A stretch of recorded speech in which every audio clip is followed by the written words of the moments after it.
மாநில அளவில் இடைத்தேர்தல் வருதோ இல்லை மறுதேர்தல் வருதோ அது வந்து அந்த சூழல் முடிவாக அது வந்து யூகத்துக்கு விட்டுலாம். ஆனால் ஏற்கனவே ஊரக உள்ளாட்சி பொதுத்துறையினுடைய பதவிக்காலம் முடிந்து 6 மாதங்கள் ஆகிறது.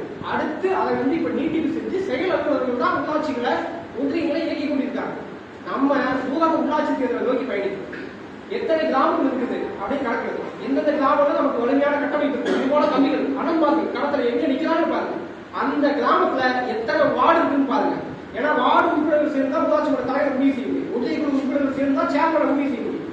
நீங்கள் நீங்கள் நீங்கள் வந்து ஒன்றிய குழு பதவிக்கு சொந்த சின்னத்தில் நாம் தமிழ் கட்சிக்கு மாநில தேர்தல் என்ன சின்னம் இருக்குதோ அந்த சின்னத்தை உங்களால் போட்டிக்கிறது. ஆனா கிராம பஞ்சாயத்துக்கு உங்களால் இண்டிபெண்டன்ட் கேண்டிடேட்டாக நிற்க முடியும்.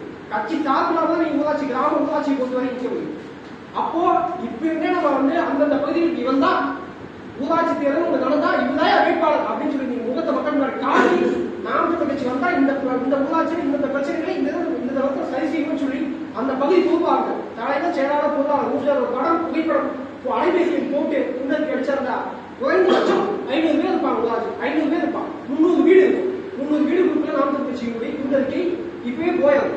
தேர்தல் வந்து தேர்தல் தான் போகுது. இப்படி பதிவு செஞ்சால்தான் நாம் தமிழ் கட்சி அந்த பூத்துல அடையாளம் போடும். உங்களுக்கு உங்க பூத்துல 20 ஓட்டு 30 ஓட்டு விழுந்துருக்குல்ல, அவெல்லாம் உங்களை தொடர்பு பேசுவோம். ஆனா நம்ம ஊர்ல ஒரு தெரு பிரச்சனைனா பாதாள சாக்கடை அடைச்சிருச்சு, தண்ணி வரலனா இதெல்லாம் ஈவில ஒரு பிரச்சனை நீங்க வந்து கேளலாம் அப்படின்னா அப்ப என்ன செய்யணும்? அதே துண்டறிக்கையில நாம் தமிழ் கட்சியினுடைய மாவட்ட புதுக்குடி பாசனையினுடைய எண், மாநில புதுக்குடி பாசனையினுடைய எண், மாநில கையூட்டு ஊழலுக்கு பாசனையினுடைய எண், இதெல்லாம் குறிப்பிட்டீங்கன்னா அவனுக்கு ஒரு லஞ்சம் வரும். அரசு அலுவலகத்தில் லஞ்சம் கொடுக்க வேண்டிய சூழ்நிலை வரும்.